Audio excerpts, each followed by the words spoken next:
우리 학생들과 만날 수 있는 시간이 한 학기에 15주밖에 안 되니까 조금 이렇게 경험도 나누고 싶은데 뭐 막상 그렇게 하지 못하고 한 학기가 지나가고 가는 것 같더라고요. 그래서 잠깐 이런 기회에 뭐 어떻게 한번 이게 좀 경험을 나누기도 하고 해서 말씀을 드릴까. 날씨도 좋고 해서 나왔는데요.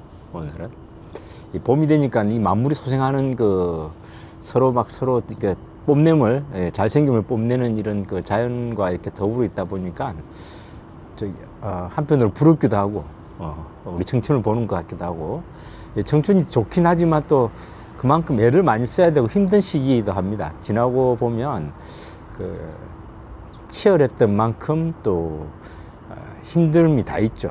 근데 인간은 이래 보면 그 누구나 다 각자의 그 어려움과 그 어깨에 짐을 지고 살아가는 것 같아요. 그러니까 서로 모르니까 뭐 자기만 힘든 것 같고 타자들은 뭐 그 행복하게만 보이는 모습만 보는 게 쉬운데, 들여다 보면 그 톨스토이가 말한 것처럼 가까이 가 보면 다 그 나름대로의 어떤 그 비극이랄까 힘든 게 다 있는 것이죠.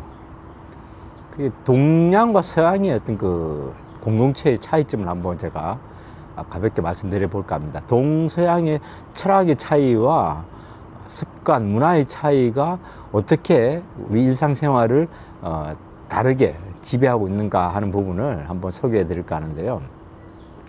제가 한 몇 년 전에 예전에 그 국제기구에 짧게 파견을 근무를 한 적이 있었는데, 그때 이후에 이제 제가 한국에 와서 이제 조직 생활을 하면서 이 보직이 바뀔 때마다 보통 한국 생활은 2년 내지 3년에 보직이 이게 바뀌거든요. 로테이션을 해서 이렇게 뭐 예를 들면 인사부서에 있다가도 재정을 담당했다가 또 정책도 담당했다가 이렇게 막 돌아다니니까 뭐 소식도 전할 겸 제가 메일로 이렇게 내가 지금 어디 와 있다 이렇게 그 외국 친구들한테 메일을 보내면 이 친구들이 당황을 해요. 항상.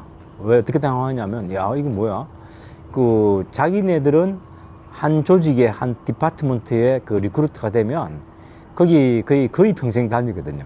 한두 칸 정도 이렇게 승진 개념도 있긴 한데 대부분은 그냥 그 자리에서 이렇게 업무를 전문적으로 수행하고 역할을 수행하고 이제 정년까지 가는 경우가 많이 있는데, 우리 동양의 문화는 좀 전반적으로 이렇게 로테이션 하는 문화가 있는 것 같더라고요. 특히 한국 같은 경우는 이게 이제 부패 구조를 없애기 위한 그 노력이 일환이거든요. 항무소에 오래 근무하면, 예를 들면 뭐 세무서나 이런 데 오래 근무하거나 이러면은 그 예전에는 그게 이제 부패의 씨앗이 된다 해서 알만하면 옮기고 알만하면 옮기고 하는 그런 어떤 그 구조도 있었던 것 같습니다. 근데 현대에서는 뭐 그런 법적으로 이렇게 많이 그 부패가 없어지고 깨끗해진 사회이기 때문에 없을 것 같은데, 그래도 이제 지금도 이렇게 좀 전반적으로 조직 운영을 하는 거 보면 이렇게 로테이션을 하고 있는 것 같아요. 대부분의 그 조직이.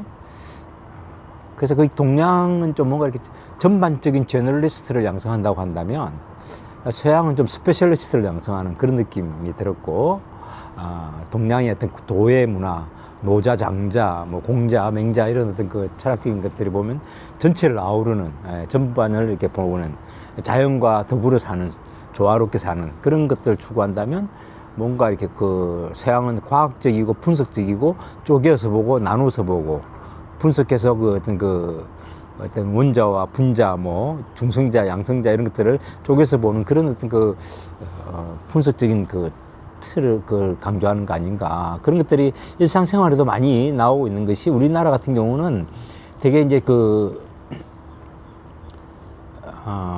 IT 선진국이죠. 강대국이죠. 상당히 빨리 변합니다.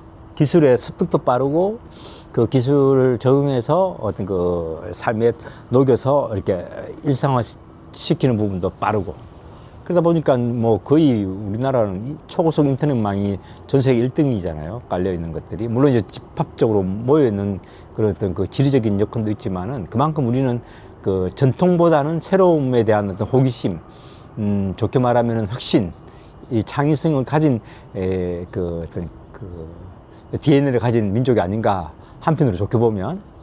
그래서 조금 또 다른 측면을 보면, 그러다 보니까 그 빛이 있으면 그림자가 있기 마련이잖아요. 그렇게 이제 쉽게 빨리빨리 변하는 것에 적응을 하다 보니까 전통이나 이런 과거의 어떤 역사성에 대해서는 그렇게 깊이 고민 안 하는 부분도 있지 않나 하는 생각이 들거든요. 해외에 가보면 호텔 같은 경우도 우리처럼 이렇게 디지털화된 데를 찾아보기 힘들 정도거든요. 키도 뭐 아날로그 키 있었는데도 아직도 많이 있고, 팩스, 뭐, 그러니까 인터넷 뱅킹만 하더라도 우리가 그 해외에서 인터넷 뱅킹을 하면 외국 친구들이 깜짝깜짝 놀라거든요. 뭘 믿고 그렇게 인터넷 뱅킹을 하냐고. 그러니까 그 보안 부분에 대해서 확신을 못 가지게 되면, 일본인 친구는 그때 당시 오래됐으니까 ATM기 기계 쓰는 것도 두려워하더라고요. ATM 쓰다가 뭐 이렇게 개인정보가 누설되거나 뭐 해킹 들어오는 거 아니냐고. 그런데 우리는 뭐 인터넷 뱅킹을 그때도 쉽게 하고 하는 시대를 보면서 당황해 하던 것을 보면서, 아, 이게 국가마다 사회마다 사람들이 살아가는 모습이 조금 다르구나. 각자가 힘들게 살아가고 있지만 그 짐을 들고 걸어가는 모습들이, 외향으로 비춰지는 것들이 좀 차이가 있다 하는 생각을 하게 되었습니다. 우리 살다 보면 이제 각자가 너무 힘들고 어렵고 또 우울증도 오고, 그래서 젊은 날에는 더 목표를 추구하는 데 있어서 앞이 보이지 않고 깝깝할 경우가 많이 있죠. 예, 그렇게 쉬운데, 그럴 때일수록 용기를 가지고, 다 힘든 게 입니다. 예, 안 힘든 게 없어요. 이 자연에 있는 꽃들도 저렇게 피기 위해서 엄청 노력을 할 겁니다, 나름대로는.